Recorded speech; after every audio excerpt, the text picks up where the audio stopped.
সুপ্রিয় শিক্ষার্থীরা, তোমাদের বার্ষিক পরীক্ষার সিলেবাস এবং প্রশ্নের মানবন্টন প্রকাশিত হয়েছে। তো আজ থেকে আমরা সিলেবাসের আলোকে প্রশ্ন উত্তর তৈরি করব। প্রতিটি বইয়ের পৃষ্ঠা বাই পৃষ্ঠা ধরে প্রশ্ন করা হবে, যার ফলে তোমরা ভালো প্রস্তুতি নিতে পারবে। তো চলো আমরা দেখে নিই। 2024 সালের বার্ষিক মূল্যায়নের বিষয়ভিত্তিক নির্দেশনা, বিষয় গণিত, শ্রেণী ষষ্ঠ। তো এখানে দেখো, ঐকিক নিয়ম, শতকরা এবং অনুপাত এই অধ্যায়ের পৃষ্ঠা 103 থেকে 137 পর্যন্ত। দৈর্ঘ্যমাপী 138 থেকে 148 পৃষ্ঠা পর্যন্ত। বীজগাণিতিক রাশির জগৎ 149 থেকে 167 পৃষ্ঠা পর্যন্ত। সরল সমীকরণ 168 থেকে 175 পৃষ্ঠা পর্যন্ত। জ্যামিতিক আকৃতির গল্প 190 থেকে 221 পৃষ্ঠা পর্যন্ত। তথ্য অনুসন্ধান ও বিশ্লেষণ 222 থেকে 234 পৃষ্ঠা পর্যন্ত। আমি এই সবগুলো পৃষ্ঠারই ক্লাস করাবো এবং তোমাদের এই পৃষ্ঠাগুলো অনুসারে পরীক্ষার প্রশ্নের মান বন্টনের আলোকে সাজেশন তৈরি করব, যার ফলে তোমরা পরীক্ষায় ভালো প্রস্তুতি নিতে পারবে এবং পরীক্ষায় ভালো করতে পারবে।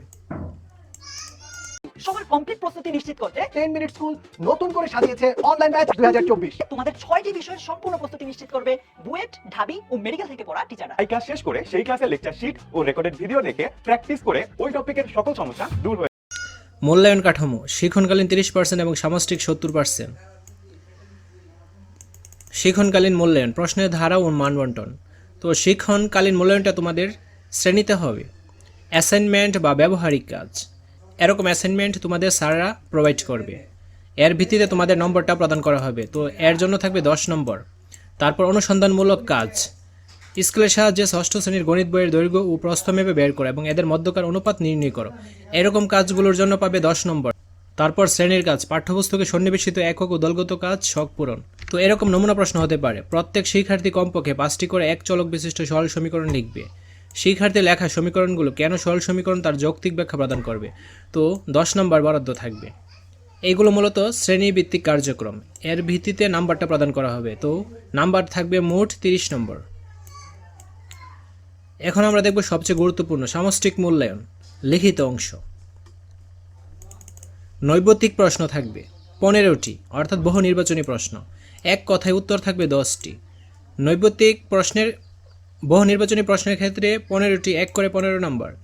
আর এক কথার উত্তরের ক্ষেত্রে 1 করে 10টি 10 নম্বর। সংক্ষিপ্ত উত্তর প্রশ্ন 13টি থাকবে এবং 13টির উত্তর দিতে হবে 2 করে 26 নম্বর। রচনামূলক প্রশ্ন দৃশ্যপট নির্ভর। দৃশ্যপট নির্ভর প্রশ্নের মধ্যে 2টি বা 3টি অংশ থাকতে পারে। সেক্ষেত্রে নম্বর বিভাজন 3-4, 1-2-4, 1-3-3, 2-2-3 হতে পারে। প্রশ্নপত্রে মোট প্রশ্ন থাকবে 10টি, উত্তর দিতে হবে 60টি। তো 7 করে হবে 49 নম্বর। এইভাবে তোমাদের মোট 100 নম্বরের রিটেন পরীক্ষাটা হবে। তো এখানে দেখো একটা নমুনা প্রশ্ন দেওয়া রয়েছে। তোমাদের এইরকম টাইপের বহু নির্বাচনী প্রশ্ন আসবে। 4টা অপশন দেওয়া থাকবে, এর মধ্যে সঠিক উত্তরটা তোমাদের সিলেক্ট করতে হবে, ঠিক আছে? তারপর তোমাদের আসবে এক কথায় উত্তর। রনি ও শ্যামের ওজন যথাক্রমে 40 কেজি ও 36 কেজি। তাদের ওজনের অনুপাত কত? এক হাত সমান কত ইঞ্চি? এরকম টাইপের প্রশ্নগুলো আসবে। আমাদের এই চ্যানেলে এইরকম টাইপের প্রশ্নগুলো আপলোড করব। খ বিভাগ, নিচের প্রশ্নগুলোর উত্তর দাও। একটি স্কুলে 350 জন ছাত্র এবং 300 জন ছাত্রী। ছাত্রীদের সংখ্যা মোট শিক্ষার্থীর সংখ্যার শতকরা কত ভাগ? 8 জন লোক 30 দিনে একটি কাজ সম্পন্ন করতে পারে। 12 জন লোক ওই কাজটি কত দিনে করতে পারে? তো এটা হচ্ছে সংক্ষিপ্ত আকারের প্রশ্ন। তারপর তোমাদের দৃশ্যপট নির্ভর প্রশ্ন আসবে। 10টি থেকে 60টি প্রশ্নের উত্তর দিতে হবে। নমুনা হিসেবে 60টি প্রশ্ন এখানে দেওয়া হলো। তো এরকম দেখো, একটা উদ্দীপক দেওয়া থাকবে। একটি টেবিলের দৈর্ঘ্য 5 ফুট 6 ইঞ্চি এবং প্রস্থ 4 ফুট। উদ্দীপক অনুসারে আমাদের এই প্রশ্নগুলোর অ্যান্সার দিতে হবে। এটাই দৃশ্যপট নির্ভর প্রশ্ন। টেবিলটির প্রস্থকে সেন্টিমিটার আকারে প্রকাশ করো। টেবিলটির দৈর্ঘ্য প্রস্থের অনুপাত নির্ণয় করো। টেবিলটির প্রস্থের চেয়ে দৈর্ঘ্য শতকরা কত ভাগ বেশি তা নির্ণয় করো। এরকম টাইপের আর কি। এই যে দেখো উদ্দীপক, তারপর উদ্দীপকের ভিত্তিতে প্রশ্ন থাকবে। আশা করছি তোমরা বুঝতে পেরেছো। এরকম উদ্দীপক থাকবে এবং আমাদের প্রশ্নের উত্তর দিতে হবে। তো এই চ্যানেলে পৃষ্ঠা বাই পৃষ্ঠা ধরে তোমাদের জন্য গুরুত্বপূর্ণ সাজেশন আপলোড করা হবে এবং নিয়মিত ক্লাস করা হবে। তার জন্য অবশ্যই চ্যানেলটি সাবস্ক্রাইব করে অল নোটিফিকেশন অন করে রাখতে হবে। ধন্যবাদ সবাইকে।